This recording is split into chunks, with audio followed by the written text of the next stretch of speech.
వడదెబ్బతో చాలా ప్రమాదం. పల్లె దవాఖాన డాక్టర్ ప్రబంధం.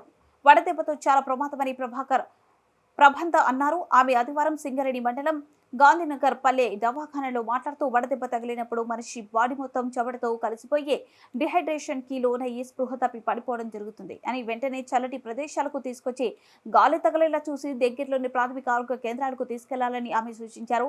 ఈ కార్యక్రమంలో గాంధీనగర్ పల్లె దవాఖాన డాక్టర్ ప్రబంధ మరియు ఏఎన్ఎం సారిక ఆశా వర్కర్ సావిత్రి తదితరులు పాల్గొన్నారు.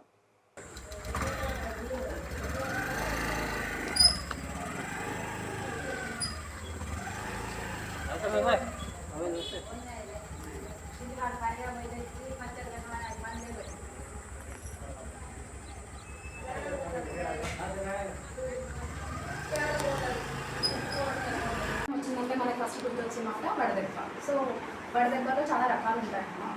బయటికి వెళ్ళగానే పొద్దున 8 వెళ్ళడానికి ట్రై చేయండి. లేదు పనులు ఏదైనా ఉండి వెళ్ళినా కూడా తిరిగి వచ్చాక ఈ కొన్ని సింటమ్స్ నేను చెప్తాను. ఇప్పుడు అవి ఏమైనా ఉంటే వెంటనే డాక్టర్ దగ్గరికి వెళ్ళడం కానీ లేదా తెలిసిన ఆశా వాళ్ళు కానీ ఏదైనా వాళ్ళు చెప్పడానికి ట్రై చేయండి. ఫస్ట్ మొదటి ఏంటంటే బాగా తీవ్రమైన కండరాల నొప్పులు, మోకాలు నొప్పులు, తల నొప్పి, ఒళ్ళు నొప్పులు చాలా తీవ్రంగా వస్తాయి అన్నమాట. ఇవన్నీ మీరు పనులకు వెళ్ళి చాలామంది 100 రోజుల పనులు వాళ్ళకి వెళ్తారు కదా, వాటి వల్ల అనుకుంటారు. కానీ ఇది వడదెబ్బలో ఉన్న మొదటి లక్షణం. ఫస్ట్ ఈ నొప్పులన్నీ రావడం. దీన్ని మీరు ఇప్పుడే స్టార్టింగ్లోనే ప్రివెంట్ చేసుకుంటే వడదెబ్బ ఇంకా సీరియస్గా అవ్వకుండా మనం ముందే కాపాడుకోవచ్చు. ఈ స్టేజ్లో ఉన్నప్పుడు ఏం చేయాలంటే ఎక్కువగా కూల్ వాటర్ తాగడం, ఓఆర్ఎస్ తాగడం ఇలాంటివి చేసి కూల్లో ఉన్న ప్రదేశాలకు వెళ్ళిపోవాలి. చల్లగా ఉన్న ప్రదేశానికి వెళ్ళిపోయి ఎండలో తిరగకుండా ఉండాలి. ఇలా లేకుండా మీరు ఏదైనా పనికి వెళ్ళి ఎండలో బాగా తిరిగారు, ఏదన్నా అయ్యారు, అసలు కొన్నిసార్లు ఎండలోకి వెళ్ళకపోయినా కూడా ఇంట్లో ఉన్నా కూడా చాలా దిగజమట్లు పోస్తాయి. కొంతమందికి కళ్ళు తిరిగినట్టు అయిపోతాయి. అది వెంటనే ఏం చేయాలంటే కూల్గా చల్లగా ఉన్న ప్రదేశానికి వెళ్ళి వాళ్ళ బట్టలన్నీ కొంచెం టైట్గా ఉంటే తీసేసి వాటర్తో మొత్తం ఒళ్ళు తుడవాలి. దాని తర్వాతకి నీళ్లు తాగియాలి. లేదు వాళ్ళు మాట్లాడుతున్నారు బాగానే ఉన్నారు అంటే ఫస్ట్ ఓఆర్ఎస్ తాగిపించి, కొబ్బరి నీళ్ళు తాగిపించి లేదా నిమ్మరసాలు లాంటివి తాగిపించి వెంటనే ఒక డాక్టర్ని సంప్రదించాలి. ఇంకా సివియర్ ఫామ్ ఆఫ్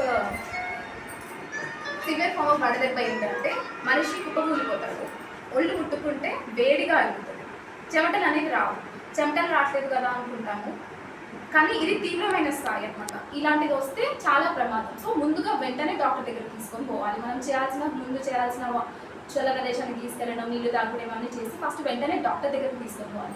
ఇది మాత్రం ఎలాంటి నెగ్లెక్ట్ చేయకూడదు. ఎందుకంటే దీనివల్ల తర్వాత గుండె స్ట్రోక్ కానీ, కార్డియాక్ స్ట్రోక్ కానీ లేకపోతే మెదడులో స్ట్రోక్ కానీ అవుతూ ఉంటాయి.